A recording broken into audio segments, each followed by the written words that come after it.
दीनू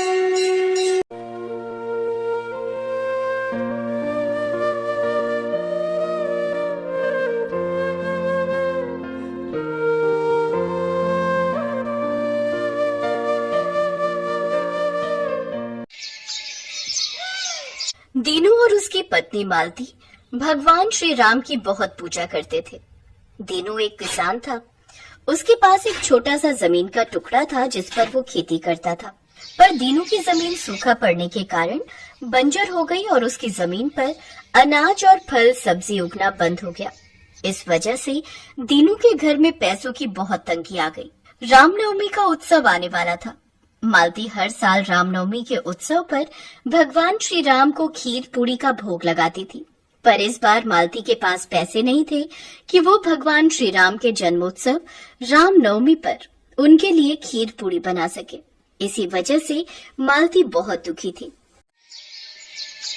हर साल मैं आपको रामनवमी पर्व पर खीर पूरी का भोग लगाती हूँ, पर इस साल मेरे पास बिल्कुल भी पैसे नहीं है कि मैं आपकी रामनवमी उत्सव की तैयारी कर सकूं। आप तो जानते ही हो हमारी जमीन बंजर पड़ी है जिस पर पिछले 1 साल से कोई खेती नहीं हुई। इसी वजह से इस बार बहुत मन उदास है कि मैं आपके लिए कुछ नहीं कर पा रही हूँ। मालती भगवान राम के सामने बैठी उनसे मन ही मन बातें करते करते रो पड़ी। दीनू की आंखों में भी आंसू आ गए। कहते हैं भगवान अपने भक्तों की हमेशा परवाह करते हैं। उनके भक्त कब किस परेशानी से गुजर रहे हैं ये भी उन्हें पता होता है। ऐसे ही प्रभु श्री राम को भी दीनू और मालती का दुख नजर आ रहा था। स्वामी, आपको अपने भक्त की मदद के लिए जाना चाहिए। आपके भक्त दीनू और मालती इस समय बहुत दुखों से गुजर रहे हैं। उन्हें आपकी बहुत आवश्यकता है। वे आप पर बहुत विश्वास रखते हैं। सीते, मैं जानता हूँ दीनू और मालती मुझ पर बहुत विश्वास रखते हैं। मैं उनके मेरे ऊपर इसी अटूट विश्वास की परीक्षा लेना चाहता हूँ। कल राम नवमी के अवसर पर मैं स्वयं दीनू के घर जाऊंगा, पर मैं अकेला नहीं जाऊंगा और हनुमान भी मेरे साथ जाएंगे। प्रभु, कल आप क्या लीला करने वाले हैं ये तो समय ही बताएगा। अगले दिन रामनवमी का पर्व था। दीनू और मालती बहुत दुखी थे। उन्होंने और बच्चों ने भी उस दिन कुछ नहीं खाया। शाम के समय दीनू और उसकी पत्नी राम मंदिर के दर्शनों के लिए गए। वहाँ मंदिर के बाहर खीर पूरी का भंडारा बंट रहा था। दीनू और मालती ने भंडारे का प्रसाद खुद भी लिया और बच्चों को भी दिलवाया और प्रसाद लेकर घर आ गए। चलो अच्छा है, प्रभु श्री राम के आशीर्वाद से आज मंदिर से ही खीर पूरी का प्रसाद मिल गया। आज रामनवमी का कितना बड़ा उत्सव है। मैं तो सोच रहा था कि आज बच्चे कुछ नहीं खा पा रहे हैं, पर देखो प्रभु का चमत्कार, बच्चों को आज इतना बढ़िया प्रसाद खाने को मिल गया। हाँ, बच्चे भी बहुत खुश हैं। चलो अब हम भी अपना प्रसाद खा लेते हैं। जैसे ही मालती और दीनू प्रसाद खाने लगते हैं, उनके द्वार पर प्रभु श्री राम, माता सीता, हनुमान जी रूप बदल कर आ जाते हैं। अब आज रामनवमी का पावन अवसर है, क्या हमें इस घर से कुछ खाने को मिलेगा? मुझे तो खीर और पूरी दिखाई दे रही है। लगता है इस घर में रामनवमी का प्रसाद बांटा गया है। नहीं नहीं भैया, हमने खुद ये प्रसाद नहीं बांटा। ये तो हमें राम मंदिर से मिला था। आइए अंदर आइए, थोड़ा प्रसाद ग्रहण कीजिए। पर ये तो बहुत थोड़ा प्रसाद है। क्या ये प्रसाद इन्हें पूरा होगा? कोई बात नहीं, जितना है उतना ही परोस दो। मेहमान खुद से प्रसाद मांग रहे हैं तो हमें देना चाहिए। हाँ, तुम ठीक कह रहे हो। आज तो वैसे भी रामनवमी है और ये प्रसाद सभी को मुंह लगना चाहिए। मालती प्रसाद राम जी, माता सीता, हनुमान जी इन सबको परोस देती है। प्रसाद खाने के बाद प्रभु श्री राम दीनू से बातें करने लगे। बातों ही बातों में दीनू ने उन्हें अपनी बंजर जमीन के बारे में बताया। उसे तो लगा कि वे कोई साधारण मनुष्य हैं, पर उसे क्या पता कि उसके द्वार पर स्वयं प्रभु श्री राम, माता सीता और हनुमान जी पधारे। मुझे लगता है हमें दीनू की जमीन को देखना चाहिए। हाँ जरूर। दीनू, क्या तुम हमें अपनी जमीन दिखा सकते हो? हाँ हाँ, क्यों नहीं। चलिए मैं आपको अपनी जमीन दिखाता हूँ। जैसे ही प्रभु श्री राम के चरण दीनू की बंजर जमीन पर पड़ते हैं, वैसे ही उस जमीन पर फसल लहराने लगती है। दीनू और मालती ये चमत्कार देखकर हैरान रह जाते हैं। तभी प्रभु श्री राम, माता सीता और हनुमान जी साक्षात रूप में आ जाते हैं। दीनू और मालती उनके चरणों में प्रणाम करते हैं। प्रभु प्रभु, आपके दर्शन करके हम धन्य हो गए प्रभु। आप सभी के दर्शन करके हमारा जीवन सफल हो गया। हम तो आपकी सेवा भी नहीं कर पाए प्रभु। तुम दोनों ने तो हमारी बहुत सेवा की है, हमें इतना स्वादिष्ट प्रसाद खिलाया, जबकि तुम दोनों ने पिछले 2 दिन से कुछ भी नहीं खाया था, फिर भी तुमने हमें अपना सारा प्रसाद दे दिया। यही तो एक नेक और दयालु मनुष्य की पहचान है।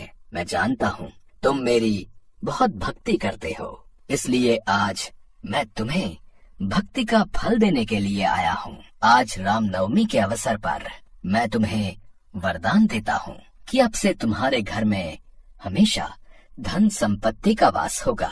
अब तुम्हारे गरीबी के दिन दूर हो गए, सदा खुश रहो। इतना कहकर प्रभु श्री राम अंतर ध्यान हो गए। दीनू और मालती के जीवन में सुख समृद्धि आ गई। प्रभु श्री राम के चरण पड़ने से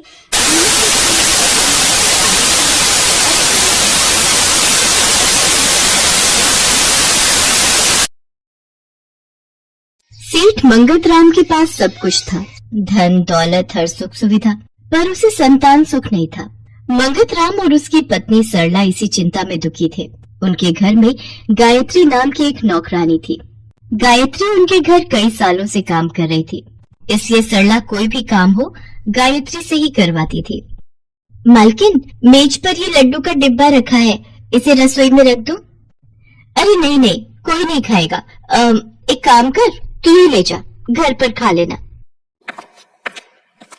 सरला, मैं 2 दिन के लिए शहर जा रहा हूँ, मुझे जरूरी काम आ गया है। एक काम करो, तुम 2 दिन के लिए गायत्री को अपने साथ ही रोक लो, मैं परसों सुबह तक लौट आऊंगा।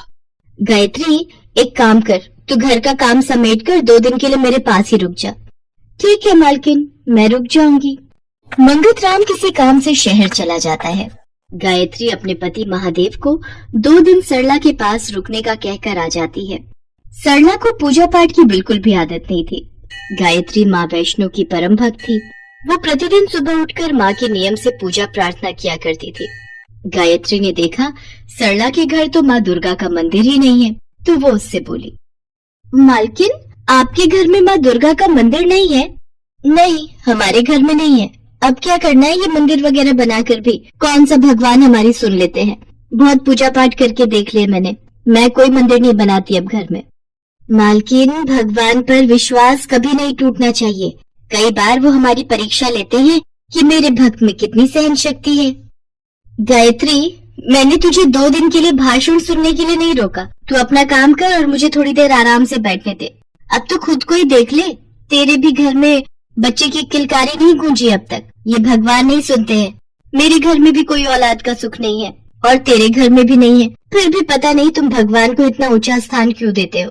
जाकर रसोई में दोपहर के खाने की तैयारी कर। गायत्री ने मन ही मन वैष्णो देवी को याद किया और उनके नाम की पूजा आरती की। उसके बाद वो अपने काम में लग गई। मंगत राम शहर पहुंचा तो काम खत्म करने के पश्चात उसके दोस्त ने उससे कहा, मंगत राम, तुम्हें तो कल सुबह निकलना है, चलो ना, आज रात दुर्गा मंदिर में जागरण है, थोड़ी देर वहाँ भजन कीर्तन सुनेंगे, है भाई, बहुत आनंद आता है। अभी 2 दिन बाद नवरात्रि प्रारंभ है, तो मंदिर में खूब धूम रहेगी। ठीक है महावीर भाई, वैसे भी यहाँ तो मैं खाली ही बैठा हूँ, थोड़ी देर तुम्हारे साथ समय बिता लूंगा तो मुझे भी अच्छा लगेगा। मंगत राम अपने दोस्त महावीर के साथ दुर्गा मंदिर में हो रहे जागरण में चला जाता है। वहाँ पर माँ दुर्गा के नाम के भजन कीर्तन करके लोग आनंद में नृत्य कर रहे थे। मंगत राम ने भी अपने दोस्त के साथ माता रानी के भवन पर माथा टेका। पंडित जी मंगत राम से बोले, बेटा, जैसा कि महावीर जी ने बताया कि शादी के इतने सालों बाद भी तुम संतान सुख के लिए वंचित हो, इसलिए मैं तुम्हें माता रानी के प्रसाद स्वरूप ये नारियल दे रहा हूँ। परसों नवरात्रि का पहला दिन है, सुबह पूजा पाठ करके माता रानी के चरणों में माथा टेक कर ये नारियल अपनी पत्नी को खिला देना। माँ शक्ति की कृपा से देखना, तुम्हारे घर में बच्चे की किलकारी अवश्य गूंजेगी। देवी सबके भंडार भरती हैं, अपने द्वारे आए किसी भी भक्त को वो खाली झोली नहीं भेजती। खुश रहो बेटा। मंगत राम वापस घर लौट आता है और वो माँ दुर्गा के प्रसाद का नारियल सरला को देता है। सरला, कल नवरात्रि का पहला व्रत है, मुझे मंदिर के पुजारी जी ने ये नारियल दिया है। कल सुबह तुम नहा धोकर देवी दुर्गा की आराधना करना, उसके पश्चात इस नारियल को खा लेना। उन्होंने कहा है हमें जल्दी ही संतान का सुख मिलेगा। मैं जरा दुकान होकर आता हूँ। अगर ऐसे नारियल खाकर किसी की संतान होती तो फिर कोई भी बांझ ना होता। मैं इन सब चीजों पर विश्वास नहीं करती। गायत्री, ओ गायत्री, इधर आ, ये नारियल तू ले जा, तू इसे खा लेना। जय मां अम्बे। ठीक है मालकिन, मैं देवी माँ का ये प्रसाद ले जाती हूँ। गायत्री प्रसाद का नारियल घर ले आती है और नवरात्रि के पहले दिन पूजा करके वो नारियल तोड़कर खा लेती है। मंगत राम को जब पता चला कि सरला ने प्रसाद का नारियल गायत्री को दे दिया है तो वो सरला पर बहुत गुस्सा हुआ। दूसरी नवरात्रि गायत्री के पति को माता निकल आती है। देवी माँ का आशीर्वाद समझकर गायत्री से स्वीकार करती है और अपने व्रत और पूजन के साथ साथ अपने पति की सेवा करती है। सरला को जब ये बात पता चलती है तो वो गायत्री से कहती है, देख गायत्री, मैंने सुना है तेरे पति को माता निकली है। इसलिए तू कुछ दिन काम पर मत आना। मैंने सुना है ये माता निकलना बड़ा खतरनाक होता है। अगर हमारे घर में भी किसी को निकल आई तो हम परेशान हो जाएंगे। ना बाबा ना, तू अभी कुछ दिन अपनी शक्ल मत दिखाना। गायत्री दुखी हो जाती है और घर आ जाती है। वो पूरी श्रद्धा भाव से माता रानी के व्रत कर रही थी। महाअष्टमी का दिन आता है। गायत्री सरला से पैसे मांगने के लिए जाती है पर वो उसे दरवाजे में भी नहीं घुसने देती। मंगत राम किसी काम से शहर से बाहर गया हुआ था, इसलिए गायत्री के पास अब कोई रास्ता नहीं था। वो थोड़ी बहुत पैसों से माता रानी के नाम का भोग तैयार करती है और कंजकों को बुलाने के लिए जाती है। नहीं नहीं नहीं बहन, हम तो अपने बच्चों को तुम्हारे घर नहीं भेज सकते। तुम्हारे पति को माता निकली हुई है, ऐसे में तुमसे दूर रहना ही ठीक है। अब क्या करूं? माता रानी, मेरा व्रत उद्यापन कैसे पूरा होगा? मैंने आपके नाम का भोग तैयार किया हुआ है। माता रानी, अगर कन्याएं नहीं मिली तो मेरी ये पूजा कैसे पूरी होगी? मेरी मदद करो माँ जगदम्बा। गायत्री घर आ जाती है। दोपहर हो चुकी थी। अभी तक एक भी कन्या उसके घर कंजकों के लिए नहीं आई थी। गायत्री माता रानी को भोग लगाकर अभी रसोई की तरफ ही जा रही थी कि अचानक उसका दरवाजा खटकता है। गायत्री दरवाजा खोलती है। वो देखती है उसके द्वार पर 9 छोटी छोटी कन्याएं खड़ी हैं। हम कंजक लेने आए हैं, क्या हमें प्रसाद मिलेगा? गायत्री उन कन्याओं को एकटक निहारती ही रहती है। तुम सब तो बिल्कुल 9 देवी स्वरूपा लग रही हो। कितनी प्यारी, कितनी सुंदर। हाँ, मैंने कंजकों को बांटने के लिए भोग बनाए हैं।